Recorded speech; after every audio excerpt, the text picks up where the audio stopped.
आज के इस वीडियो में हम बात करने वाले हैं एक बहुत ही बेहतरीन प्लान जिसका 3D प्लान आपके सामने है और इसको हमने डिज़ाइन किया है मैक्सिमम वास्तु के हिसाब से। उम्मीद करता हूँ ये वीडियो काफ़ी लोगों के लिए हेल्पफुल रही होगी। टाइटल आप लोगों ने देख ही लिया होगा, इसका टाइटल है 20 बाई 30 हाउस प्लान। तो इसको हमने डिज़ाइन किया है 20 बाई 30 में और वो भी वास्तु के हिसाब से। तो किस तरीके से हमने इसको डिज़ाइन किया हुआ है और ये एक बहुत ही बेहतरीन प्लान होने वाला है। तो चलिए हम इसका ओवरलुक एक बार लेते हैं, प्लस डिटेलिंग करते हैं कि कहाँ पे क्या क्या मटेरियल हमने यूज़ किया है। और इस वीडियो में वो सारी डिटेल आपको मिलने वाली है जो हम आप लोगों को बताते हैं। जैसे कि आपका 3D प्लान हम आपको दिखा रहे हैं, जिसको आप इंटीरियर प्लान भी बोल सकते हैं। दूसरी चीज़ आपकी आ गई 2D प्लान, जिसमें आपको सारे साइजेस हम प्रोवाइड करते हैं।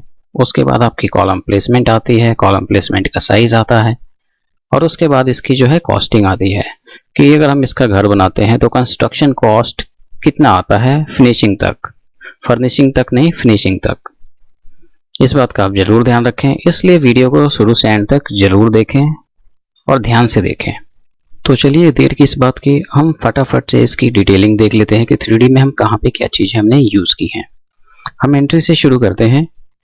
हमें यहाँ पे सेंटर में एंट्री मिल जाती है सिंगल पल्ले की। आप यहाँ पे डबल पल्ला नहीं लगा पाएंगे क्योंकि ये फिर वॉल छोटी हो जाएगी, ऑलरेडी प्लॉट छोटा है। तो इसलिए आप यहाँ पे मैक्सिमम जो है 3 फुट 9 इंच का जो चौड़ा है आप यहाँ पे एक डोर लगा सकते हो। उसके बाद एंट्री करते ही आपका यहाँ पे ड्राइंग रूम हॉल आ जाता है। तो ड्राइंग रूम हॉल में जो है सोफा सेटिंग हमने कुछ इस तरीके से की हुई है, आप देख सकते हैं। प्लस इसमें अगर आपको वास्तु रिलेट करना है, यानी मैक्सिमम वास्तु आपको चाहिए, तो वो डायरेक्शन होगा आपका ईस्ट फेसिंग। यहाँ पे आप ईस्ट फेसिंग में आप यहाँ पे मैक्सिमम वास्तु ले सकते हैं। अगर आप वास्तु फॉलो नहीं करते, आप वास्तु को नहीं मानते, तो आप इसको किसी भी डायरेक्शन में बना सकते हैं। अब यहाँ पे वास्तु वालों के लिए एक और छोटी सी चीज मैं ऐड करने वाला हूँ। यहाँ पे जो है मंदिर का कॉर्नर बनता है, तो आप यहाँ पे मंदिर ऐड कर सकते हैं। जैसे कि यहाँ पे साइड टेबल है, आप इसको हटा के आप यहाँ पे मंदिर रख सकते हैं। इस विंडो को थोड़ा सा छोटा कर दीजिए 2-2.5 फुट के आसपास, ताकि आपको यहाँ पे 2-2.5 फुट स्पेस मिल जाए। तो उस हिसाब से आप यहाँ पे मंदिर रख सकते हैं। प्लस हमने वॉल पे जो है येलो कलर का टेक्सचर पेंट किया हुआ है 3 साइड में, और यहाँ पे हमने LCD वाले वॉल पे हमने वॉलपेपर यूज किया है। तो इस तरीके से हमने इसकी डिजाइनिंग की है ड्राइंग रूम की। उसके बाद आता है हमारा किचन एरिया। तो किचन एरिया काफी बड़ा है। यहाँ पे हमने तीनों साइड में हमने काउंटर दिए हुए हैं, प्लस यहाँ पे ईस्ट फेसिंग आपका कुकटॉप है और यहाँ पे आपका सिंक आ जाता है। और यहाँ पे एक चीज और है कि हमने जो है यहाँ पे फ्रिज यहाँ पे दिखाया हुआ है किचन से बाहर। अगर आप चाहे तो किचन के इस कोने में आप रख सकते हैं। वास्तु के हिसाब से ये जगह परफेक्ट है इसके लिए। अगर आपको वहां पे रखना है तो आप यहाँ पे रख सकते हैं, अदरवाइज जो मैंने ऑप्शन आपको दिखाया है यहाँ पे, तो आप यहाँ पे रख सकते हैं। उसके बाद हम बात करते हैं अपने लॉबी एरिया की। लॉबी में हमारी जो है सीढ़ी है और यहाँ पे 6 सीटर डाइनिंग टेबल है। यहाँ पे 6 लोग आराम से बैठ के खाना खा सकते हैं। तो चलिए हम बात करते हैं सीढ़ी की। तो सीढ़ी में हमने जो है 16-17 स्टेप यूज किए हैं फर्स्ट फ्लोर पे जाने के लिए। तो इस हिसाब से हमारी जो फ्लोर की हाइट होगी वो होगी 10 फुट। अगर इससे ज्यादा रखना है तो आपका स्टेपिंग जो है इस साइड बढ़ेगा यहाँ से, यानी कि अभी हमारा जो है यहाँ से शुरू हो रहा है, ये वाइंडर जो है कट रहा है, यहाँ से शुरू हो रहा है, लेकिन हमारी स्टेपिंग जो है कुछ यहाँ से शुरू होगी। तो उससे क्या होगा कि यहाँ पे किचन की एंट्रेंस चेंज हो जाएगी, ये एंट्रेंस जो है इधर शिफ्ट हो जाएगी, तो फ्रिज की स्पेस ऑटोमेटिकली यहाँ से खत्म हो जाएगी। तो ये चेंजेस आपके हो सकते हैं अगर आपको हाइट बढ़ानी है तो। जैसे कि आप बोलोगे कि नहीं मुझे 11 फुट रखना है, 12 फुट रखना है, तो उस हिसाब से आपके अगर 1 फुट आप बढ़ाते हो तो 1 फुट में आपको 2 स्टेप मिनिमम मान के चलना है कि आपको आपका बढ़ेगा। 2 फुट अगर आप बढ़ाते हो तो आपको 4 स्टेप एक्स्ट्रा रखने होंगे। तो इस हिसाब से आप इमेजिन कर सकते हो। उसके बाद हमने जो लॉबी एरिया में है जो है ब्लू सियान कलर का जो है यहाँ पे हमने टेक्सचर पेंट यूज किया हुआ है। उसके बाद हम बात करते हैं कि ड्राइंग रूम में जैसे कि गेस्ट लोग आते हैं तो उनके लिए हमने यहाँ पे कॉमन टॉयलेट का अरेंजमेंट किया हुआ है, जिससे कि अंदर वाले को कोई डिस्टरबेंस ना हो। जो कि एक यही डिफेक्ट है इस प्लान में कि टॉयलेट हमने नॉर्थ में लिया हुआ है। बाकी सारी चीज़ें आपको वास्तु के हिसाब से यहाँ पे मिलती हैं। लेकिन अगर आप किसी और डायरेक्शन में देखते हैं तो ये प्लान किसी भी डायरेक्शन में सुटेबल नहीं बैठता वास्तु के हिसाब से। एक ईस्ट फेसिंग ही है जिसमें आपका ये प्लान सही बैठता है। तो यहाँ पे आपके 2 टॉयलेट हैं। एक टॉयलेट आपका इस रूम से अटैच है और एक ये टॉयलेट है, ये आपका कॉमन आप मान सकते हैं, जो ड्राइंग रूम से अटैच है। उसके बाद हम बात करते हैं यहाँ पे बेडरूम की। तो बेडरूम जो है काफ़ी अच्छा साइज मिल जाता है, उतना बड़ा भी नहीं है लेकिन उतना छोटा भी नहीं है कि हमें सारी चीज़ें ना मिले। यहाँ पे बेड मिल जाता है, प्लस ये आपका एक अलमारी, यहाँ पे छोटा सा अलमारी मिल जाता है क्योंकि यहाँ पे हमने ये टॉयलेट की एंट्री दे दी है। और यहाँ पे दोनों साइड में आपको विंडो मिल जाती है। प्लस यहाँ पे हमने ग्रीन कलर का टेक्सचर पेंट यूज़ किया हुआ है, पीछे वॉलपेपर है। प्लस यहाँ पे भी हमने ऑरेंज डार्क कॉपर कलर में आप मान सकते हैं इसको, तो इस हिसाब से हमने यहाँ पे टेक्सचर पेंट किया हुआ है। फ्लोरिंग आपकी यहाँ पे अलग है, आप देख लीजिए। तो उस हिसाब से आप कुछ भी चेंज करके जो है अपने हिसाब से अपने बजट में अपने घर का लुक चेंज कर सकते हैं। ज़रूरी नहीं है कि तामझाम करवा के ही जो है 15-20 लाख जो है इंटीरियर में खर्च करके जो है हमारा घर अच्छा दिखेगा, वैसा कुछ भी नहीं है। आप नॉर्मली पेंट प्लस वॉलपेपर ये सारी चीज़ें चेंज करने के बाद भी आप अपना घर को अच्छा बना सकते हैं। प्लस ये आपका दूसरा रूम है, यहाँ पे भी बेड की पोजीशन आप देख लीजिए। यहाँ पे आपको थोड़ी सी बड़ी अलमारी मिल जाती है क्योंकि यहाँ पे कोई टॉयलेट अटैच नहीं है। और नॉन वास्तु के लिए एक और ऑप्शन है यहाँ पे कि अगर आप सीढ़ी के नीचे टॉयलेट देना चाहते हैं तो आप दे सकते हैं, वो आपका वास्तु से रिलेट नहीं होगा, ये एक दोष है। अगर आप लेना चाहते हैं तो ले सकते हैं। प्लस यहाँ पे हमने जो वॉलपेपर यूज़ किया हुआ है, एक ही शेड के हमने इधर दोनों वॉल पे वॉलपेपर यूज़ किया हुआ है। प्लस इस वॉल पे हमने जो है सेम कॉपर कलर का ये टेक्सचर पेंट ही यूज़ किया हुआ है। तो ये सारी डिटेल है 3D में। उम्मीद करता हूँ काफ़ी लोगों को पसंद भी आई होंगी, प्लस समझ में भी आई होंगी कि हमें क्या करना चाहिए क्या नहीं करना चाहिए। अब हम नेक्स्ट स्टेप देखते हैं।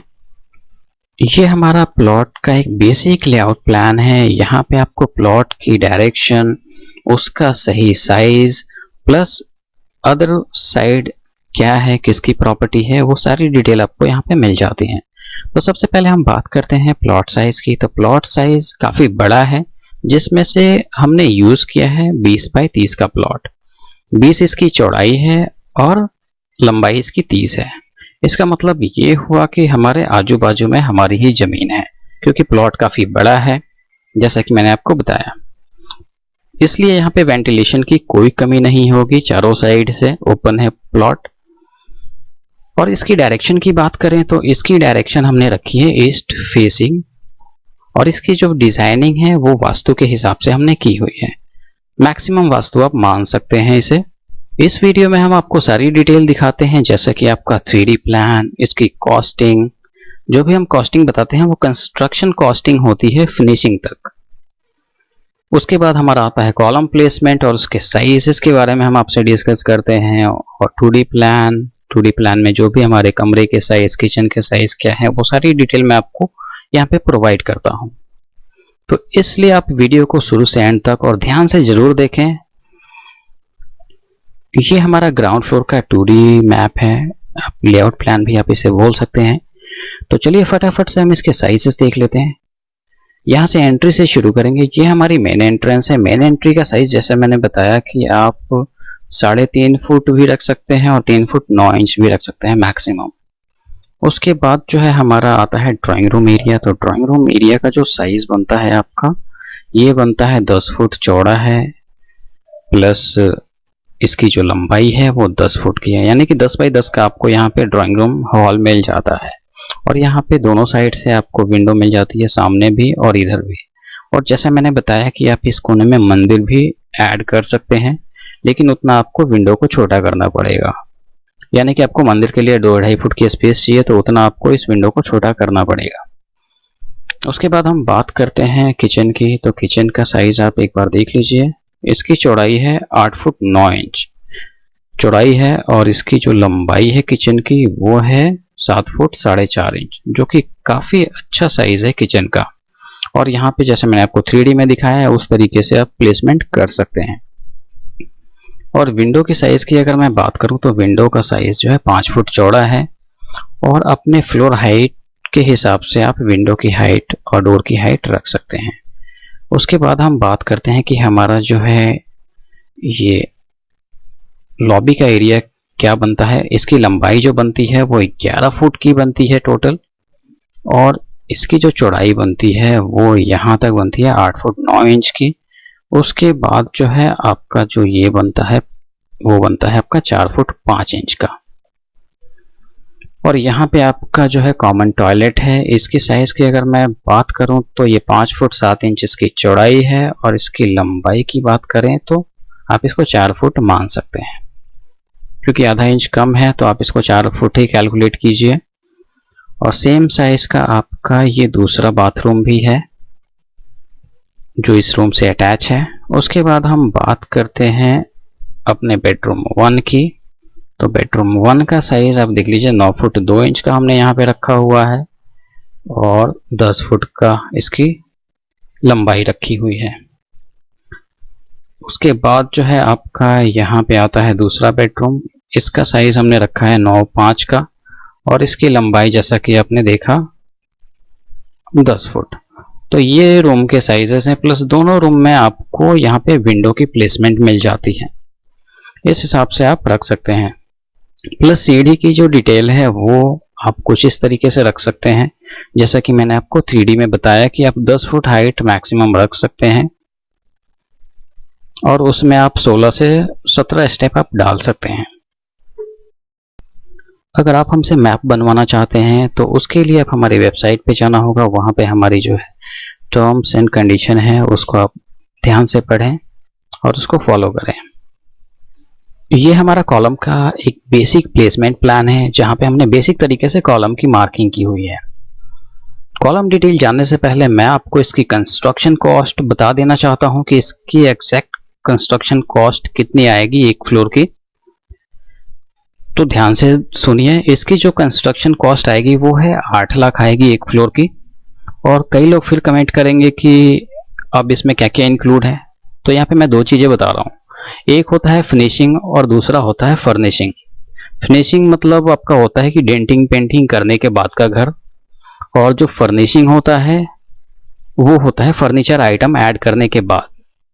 तो मैं यहाँ पे आपको फिनिशिंग कॉस्ट बता रहा हूँ। फर्नीचर आपको जिस हिसाब से खरीदना है, जितना कॉस्टली खरीदना है आप खरीद सकते हैं। मैं आपको यहाँ पे फिनिशिंग कॉस्ट बता रहा हूँ, 8 लाख रुपए आपको लगने वाला है। उम्मीद करता हूँ कॉस्टिंग समझ में आ गई होगी कि क्या क्या चीज़ें इसमें इंक्लूड हैं। अब हम बात करते हैं कॉलम के साइजेस की। तो यहाँ पे कॉलम साइज जो है, आप अगर आप 2 फ्लोर या फिर 3 फ्लोर बना रहे हैं तो 9 बाई 15 के कॉलम आप यूज कर सकते हैं। यहाँ पे टोटल कॉलम है 12। अब 12 देना बहुत ही जरूरी था, क्योंकि यहाँ पे छोटे छोटे स्पैन बन रहे हैं, और हम एक कॉलम को मान लीजिए कि हम हटाते हैं तो हमारा स्पैन जो है डबल साइज का हो जाता है, जो कि हमारे लिए सही नहीं है। तो इसलिए आपका यहाँ पे 12 कॉलम प्लेस हुआ है। उम्मीद करता हूँ ये वीडियो काफ़ी लोगों के लिए हेल्पफुल रही होगी, इसलिए इस वीडियो को ज़्यादा से ज़्यादा शेयर करें जिससे दूसरों की हेल्प हो सके। वीडियो देखने के लिए धन्यवाद।